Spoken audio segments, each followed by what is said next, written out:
건강을 유지하기 위해서 시간이 나는 대로 토요일, 일요일은 등산도 하면서 옛 전후와 옛날에 못다한 이야기들을 나누고 있습니다.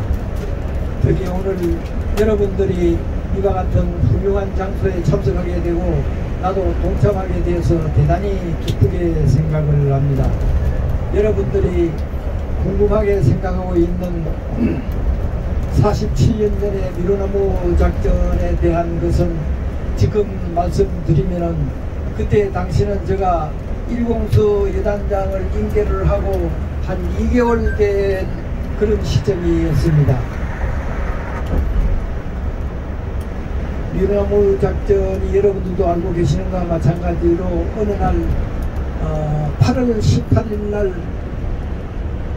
미군들이 초소와 초소 사이에 보이지 않는 미루나무를 시계 청소하는 그러한 이름으로서 자르다가 북한군들로부터 도끼로 무참히 살해를 된 그런 사건이 미루나무 사건입니다. 그래서 당일 8월 18일에 일어난 사건이 그것을 완전히 미루나무를 제거하지 못한 것을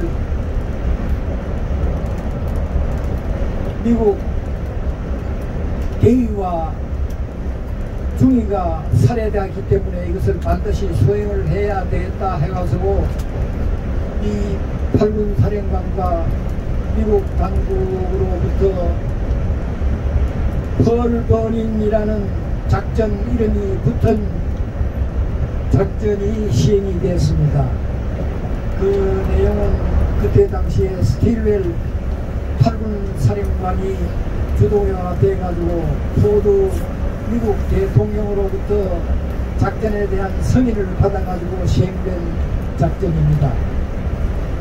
그래서 우리나라 박정희 대통령도 그 당시에 8군 사령관과 인원을 해가지고 그러면은 우리 한국군도 같이 참석을 했으면 좋겠다 하는 그러한 이견을 제시해서 8군 사령관과 우리 대통령과의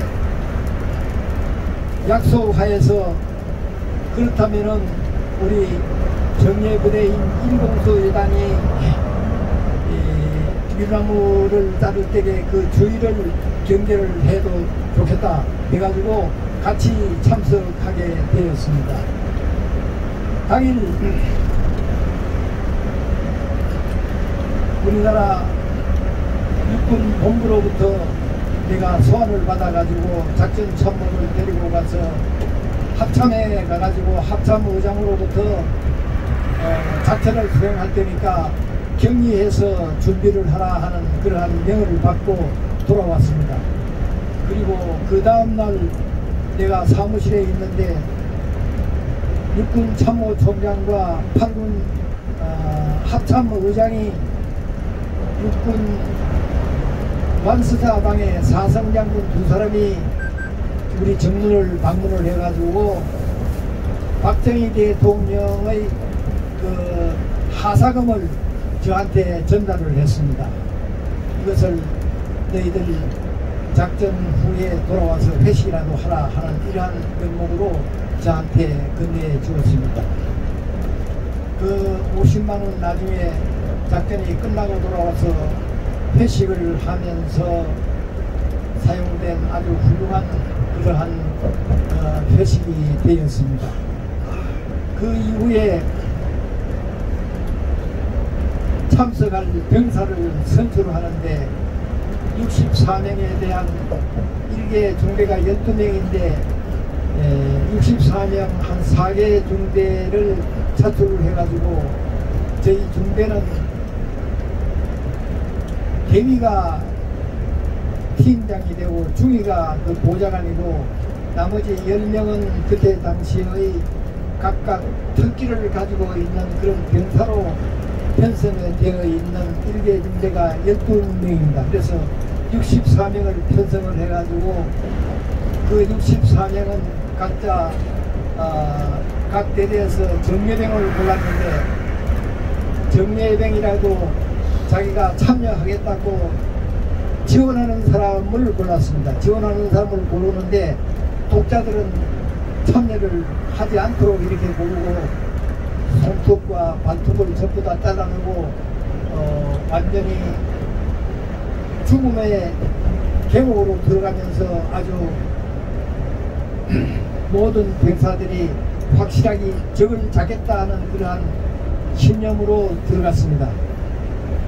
그래서 그때 당시의 제가 일공수 예단장으로서 들어가는 그런 각오를 하고 들어갔는데 한 10여 년이 흐르고 난 다음에 내가 참모총장을 하고 할 때는 그 내용들이 거의 잊혀지고 있는 상태였습니다. 그래서 이것이 그때 당시는 굉장히 어려운 상태에 들어갔는데 지금 흔적도 없이 사라지니까 이것이 안 되겠구나 해가지고 그때 당시를 기억해서 쓴 것이 책 제목이 돌아오지 않는 다리에 서다 하는 그러한 책을 내가 육군 참모총장을 끝낼 때에 그 책을 발간을 했습니다. 그래서 돌아오지 않는 다리에 서다 하는 그 책은 한 10여 년이 경과되고 난 다음에 쓴 책이었습니다.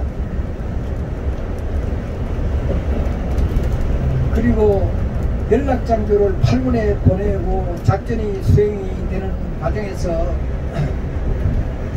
64명이 완전히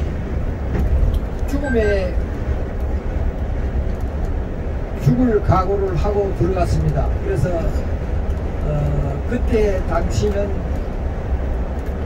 우리 초소와 8군의 DMZ 내에 미군 초소와 북계군 초소가 같이 뒤엉켜가 있는 그런 상태였는데 미루나무 작전에 대한 이 내용도 미군이 지키고 있는 3초소와 5초소 사이에 미루나무가 가려가지고 시계를 차단하고 있었기 때문에 그 시계 청소하는데 북계군과 시비가 붙어가지고 북계로부터 우리 소령과 대위 두 사람이 도끼로 희생이 된 내용입니다.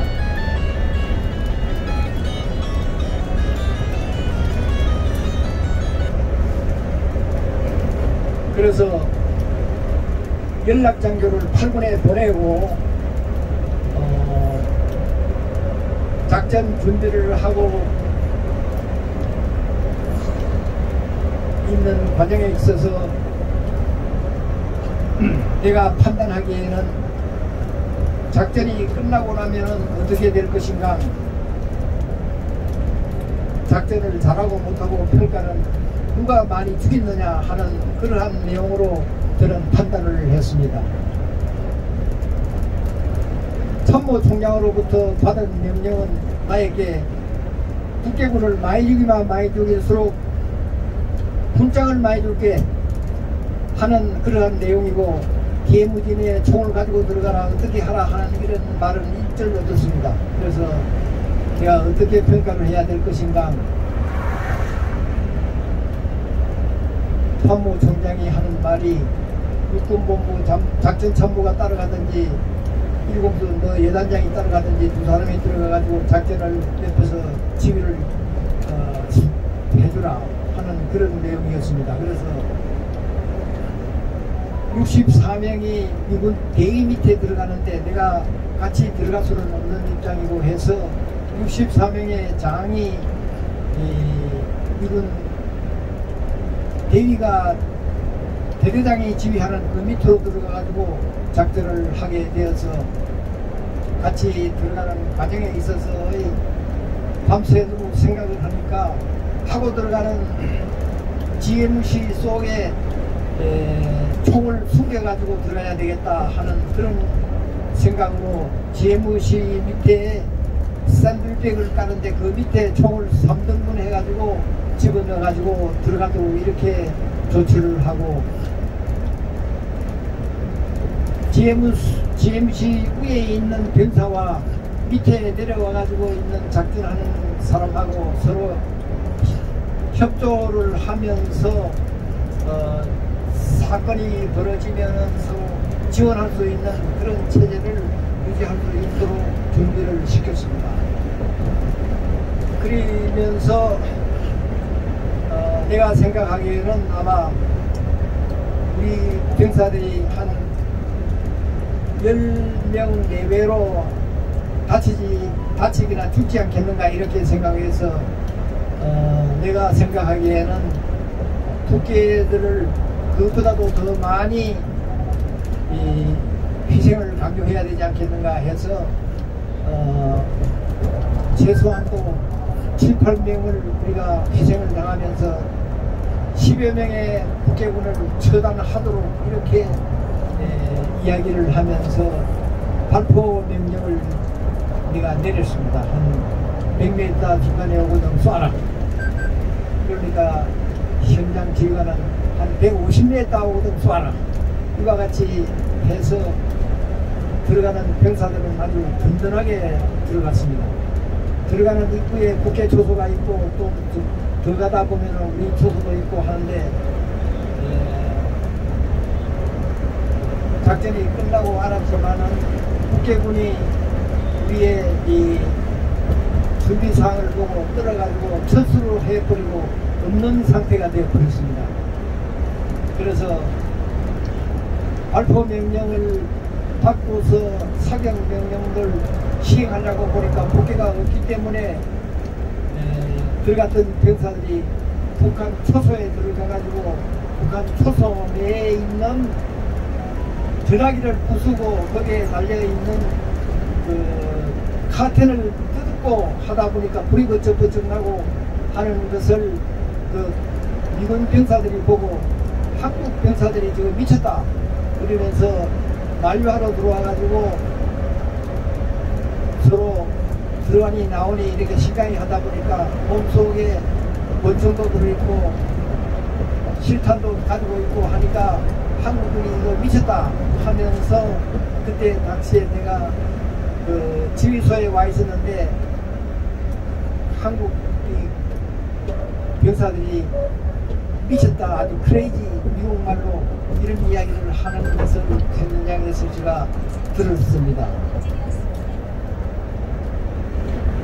그날 아침에 새벽에 들어가는 그때 당시에 내가 집자에서 우리 병사들에게 하는 말은 오늘 들어가서 여러분들이 할 작전은 김일성이 대 우리 박정희 대통령에 대한 대결인 것 같다.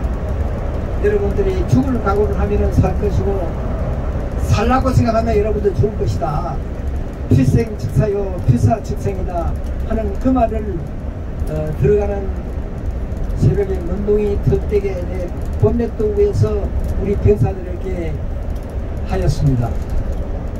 그러나 결과적으로 이야기하셨지만은 병사들이 들어갔을 때에 국회군이 철수해버리고 없었기 때문에 작전을 시행할 수 없는 상태가 되어 있었습니다. 나중에 알고 보니까 동해안, 서해안에 미 항공모함이 와 있었고 그리고 위에는 아주 정례 미 폭격기가 떠 있고 하는 그런 지구 때문에 아마 국회군이 전부 다 철수가 된 것 같습니다. 위에는. 그래서 결과적으로 들어가가지고 아무런 국회병사도 사격도 못하고 이렇게 돌아와가지고 돌아왔을 때에는 비누나무를 쏠 때에 벨 때에 한 5분만 하면 벨 거로 생각했는데 그 물기가 있어가지고 한 5분이 그 톱이 잘라져가지고 다른 톱을 바꾸고 하는 사이에 한 10여 분이 경과가 되었습니다. 그래서 한 10여 분이 경과되고 난 다음에 율나무가 다 절단이 되고 나오니까 우리 병사들이 시행할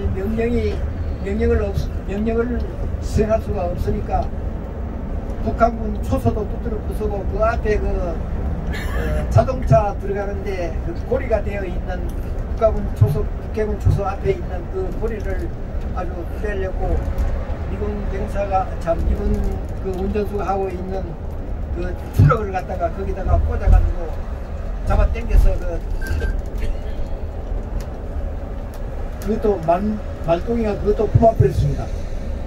그래서 끝나고 돌아왔을 때에 나는 아무런 우리 병사들이 죽은 병사도 없을 뿐만 아니라 수행할 그 작전 관계에도 미루나무는 잘 되었지만은 국경군이 아무도 없었기 때문에 우리가 하려고 하는 그런 것을 수행하지 못하고 내가 참모총장한테 막바로 일본문으로 뛰어가가지고 국경군이 이미 전수가 없었기 때문에 아무런 한 사람도 죽이지 못했습니다. 이렇게 이야기하니까 그때 참모총장이 야, 너 잘됐다. 아무런 뭐 시책도 없으니까 잘됐다 하고서 그대로 나에게 위로의 말만 했습니다.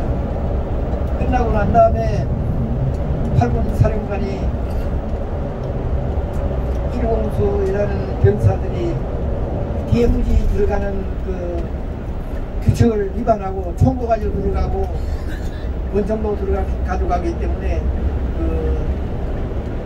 왜 그것을 가지고 들어갔나 해가지고 책임충을 당했는데 그때 당시는 우리가 뭐라고 이야기했냐면은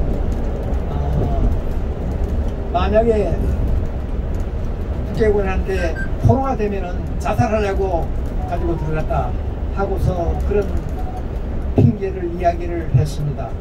그리고 들어갔던 그 64명 책임자 우리 김종원 소령이 징계위원회 해부가 되어가지고 징계위원회에서 형식적으로 징계 처분을 받았습니다. 그리고 끝나고 난 다음에 이 사람에서 64개의 그 미루나무로 토막을 끄는 그 기념품을 우리한테 보내줘서 그것을 64명들에게 참가했던 사람들에게 전부 다 전달을 했습니다. 그래서 현재 남아있는 것이 여러분들이 본 내가 쓴 돌아오지 않는 다리에 서다 하는 그 책자 속에 오늘 내가 이야기하는 이와 같은 내용들이 전부 다 들어있습니다. 이상 말씀드렸습니다. 그리고 그 중에 내가 또 하나 하는 것이 처음에는 우리가 미루나무를 자를 때에 그 주변을 일공수인관이 지켜라 했는데 이튿날 8군으로부터 명령을 받은 것이 그 주변을 지키는 것은 미군들이 지킬 테니까 일공수인관은 저 외곽을 맡아라 해서 그 명령을 받고 내가 하는 생각이 그 우리가 총알바지가 되는 이런 신세가 되었구나 해서 한 사람이라도 덜 희생을 당해야 되겠다 해가지고 밤새도록 작전한 내용들이 트럭을 타고 있는 사람과 밖에 나가 있는 사람이 서로 상호 협력을 해가지고 절대 희생이 많이 나지 않도록 이렇게 많은 인원을 했기 때문에 아마 들어가는 우리 병사들도 굉장히 든든하고 들어가니까 북해군이었기 때문에 그 북한 쪽으로 보고 막 그 욕도 하면서 그와 같은 이야기를 했다고 하는 것을 뒤에 들었습니다. 이상 제가 알고 있는 이런 사항을 간단히 말씀드렸습니다. 감사합니다.